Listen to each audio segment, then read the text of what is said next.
बिस्मिल्लाहिर्रहमानिर्रहीम। अस्सलाम वालेकुम तमाम व्यूवर्स को मेरा ढेर सारा सलाम जी। तो व्यूवर्स, हम अपने पिछले लेक्चर के अंदर हमने मेन वर्ब की दो टाइप्स को डिस्कस किया था और उनका नाम था रेगुलर और इरेगुलर वर्ब। तो व्यूवर्स, आज के इस लेक्चर के अंदर हम मेन वर्ब की लास्ट टू टाइप्स को डिस्कस करेंगे, जिसका नाम है transitive verbs and intransitive verbs.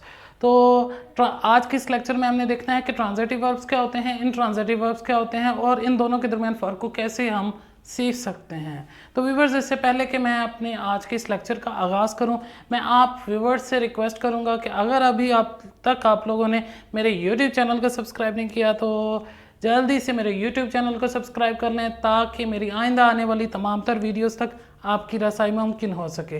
Viewers, इसके साथ साथ मैं आप लोगों से ये भी रिक्वेस्ट करूंगा कि ज़्यादा से ज़्यादा इस चैनल को सब्सक्राइब करने के साथ साथ शेयर भी करें, ताकि इल्म की शमा ज़्यादा से ज़्यादा लोगों तक पहुंच सके। तो व्यूवर्स, हम अपने आज के इस लेक्चर को आगाज़ करते हैं और देखते हैं कि ट्रांजिटिव वर्ब्स और इनट्रांजिटिव वर्ब्स क्या होते हैं। आइए व्हाइट बोर्ड पे फोकस करते हैं, जहां पे मैंने ट्रांजिटिव वर्ब्स और इनट्रांजिटिव वर्ब्स की डेफिनेशन लिखी हुई है। हम इन डेफिनेशन को रीड भी करते हैं और साथ साथ मैं आपको इन डेफिनेशन को एक्सप्लेन भी करूँगा अलॉन्ग विद देयर एग्जाम्पल्स। तो स्टार्ट करते हैं transitive verbs. The verb used with an object is called a transitive verbs.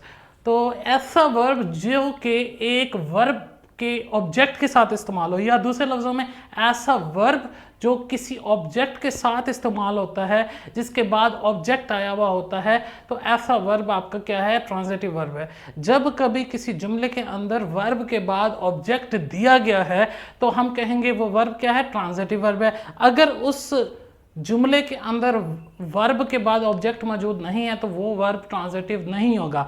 अगर किसी भी जुमले में वर्ब के बाद ऑब्जेक्ट मौजूद है तो हम कहेंगे कि ये वर्ब कौन सा है, ट्रांजिटिव वर्ब है। अगर नहीं मौजूद तो हम उसे ट्रांजिटिव नहीं कहेंगे, बल्कि उसको क्या कहेंगे, इनट्रांजिटिव वर्ब कहेंगे, क्योंकि इनट्रांजिटिव वर्ब इसी ट्रांजिटिव वर्ब के उलट है। कहा जाता है कि the verb without an object is called an intransitive verb. तो ऐसा वर्ब जो कि ऑब्जेक्ट के बजाय इस्तेमाल हो, यानी कि जिसके बाद ऑब्जेक्ट ना आए, ऐसे वर्ब को इंट्रांजिटिव वर्ब कहते हैं। ऐसा वर्ब जिसके बाद ऑब्जेक्ट आए उसको हम ट्रांजिटिव वर्ब कहते हैं। अब ट्रांजिटिव वर्ब की कुछ एग्जांपल्स हैं, जैसे कि फर्स्ट एग्जांपल में आप देखें तो ही ईट्स राइस। अब देखें, ईट के बाद राइस एक ऑब्जेक्ट आ रहा है, इसीलिए हमने ईट को सर्कल किया हुआ है, ये हमारे पास ट्रांजिटिव वर्ब है। इसी तरह से आई लव माई कंट्री, अब लव के बाद माई कंट्री एक ऑब्जेक्ट के तौर पर आ रहा है, लिहाजा लव हमारा क्या हो जाएगा, इसमें ट्रांजिटिव वर्ब हो जाएगा। इसी तरह से व्यूअर्स, थर्ड एग्जांपल में देखें, Ali is reading a book. Reading एक ट्रांजिटिव वर्ब है, क्योंकि उसके बाद अ बुक जो है हमारे पास क्या आया है, एक ऑब्जेक्ट के तौर पर आया है। तो हमने यही सीखा है कि ऐसा वर्ब जिसके बाद ऑब्जेक्ट आता हो उसे हम कहते हैं ट्रांजिटिव वर्ब, और ऐसा वर्ब जिसके बाद ऑब्जेक्ट ना मौजूद हो तो उसे हम इनट्रांजिटिव वर्ब कहते हैं। अब इनट्रांजिटिव वर्ब की एग्जांपल देखें, इसके वर्ब के बाद ऑब्जेक्ट मौजूद नहीं हुआ करेगा। देखते हैं एग्जांपल में, ही ईट्स, वो खाता है। अब ईट के बाद कुछ भी नहीं है, कोई ऑब्जेक्ट नहीं दिया गया, इसलिए हमने कहा यहाँ पे ईट क्या है, इनट्रांजिटिव वर्ब है। ठीक है, अब एक बात व्यूअर्स हमने जहन में रखनी है, एक ही वर्ब एक वक्त में ट्रांजिटिव हो सकता है, दूसरे वक्त में इनट्रांजिटिव हो सकता है। सिर्फ शर्त क्या है, अगर उसी सेम वर्ब के बाद ऑब्जेक्ट आया हुआ है तो वो वर्ब आपका जो है ट्रांजिटिव है। अगर उसी सेम वर्ब के बाद ऑब्जेक्ट मिसिंग है, ऑब्जेक्ट मौजूद नहीं है, तो वो आपका इनट्रांजिटिव वर्ब होगा। इसी तरह से अगर मैं इसे कहता ही ईट्स, अब यहाँ पे भी ईट, यहाँ ईट आके इनट्रांजिटिव हुआ है और यहाँ पे ईट क्या है, ट्रांजिटिव है। तो एक ही वर्ब ट्रांजिटिव भी है और इनट्रांजिटिव भी है, लेकिन फ़र्क कैसे महसूस किया कि यहाँ पे ईट के बाद आपके पास ऑब्जेक्ट मौजूद है, यहाँ ईट के बाद कोई ऑब्जेक्ट नहीं है, लिहाजा ऑब्जेक्ट की गैर मौजूदगी की वजह से हमने इनट्रांजिटिव इस वर्ब को कहा। इसी तरह से अली इज रीडिंग, अब रीडिंग एक आपके पास क्या है, इनट्रांजिटिव वर्ब है, क्योंकि इसके बाद कोई ऑब्जेक्ट नहीं है। जबकि यहाँ पे जब हमने Ali is reading a book, अब रीडिंग के बाद एक ऑब्जेक्ट मौजूद था, अब बुक एक ऑब्जेक्ट था, लिहाजा यहाँ रीडिंग आपके पास ट्रांजिटिव वर्ब है, और यहाँ चूंकि रीडिंग के बाद ऑब्जेक्ट मौजूद नहीं है, लिहाजा यहाँ पे जो रीडिंग है हमारे पास ये क्या है, एक इनट्रांजिटिव वर्ब है। इसी तरह से आई गो टू स्कूल, अच्छा ये जुमला अमूमन स्कूल के हवाले से मैं आपको जहन में बात बता दूं, आई गो टू स्कूल, यहाँ पे गो जो है इंट्रांजिटिव वर्ब है। आपके जहन में एक सवाल होगा, यहाँ गो के बाद तो टू स्कूल आ रहा है, तो टू स्कूल एक ऑब्जेक्ट नहीं है? नहीं, हरगिज़ नहीं, ये बात हमने व्यूअर्स जहन में रखनी है। टू स्कूल एक कॉम्प्लीमेंट है, ये ऑब्जेक्ट नहीं है। लिहाजा जो है हम ये कहेंगे कि गो के बाद कोई ऑब्जेक्ट मौजूद नहीं है, गो के बाद यहाँ पे कॉम्प्लीमेंट आया हुआ है, ऑब्जेक्ट नहीं है टू स्कूल, इसलिए गो आपका इनट्रांजिटिव वर्ब है, ये ट्रांजिटिव वर्ब नहीं है।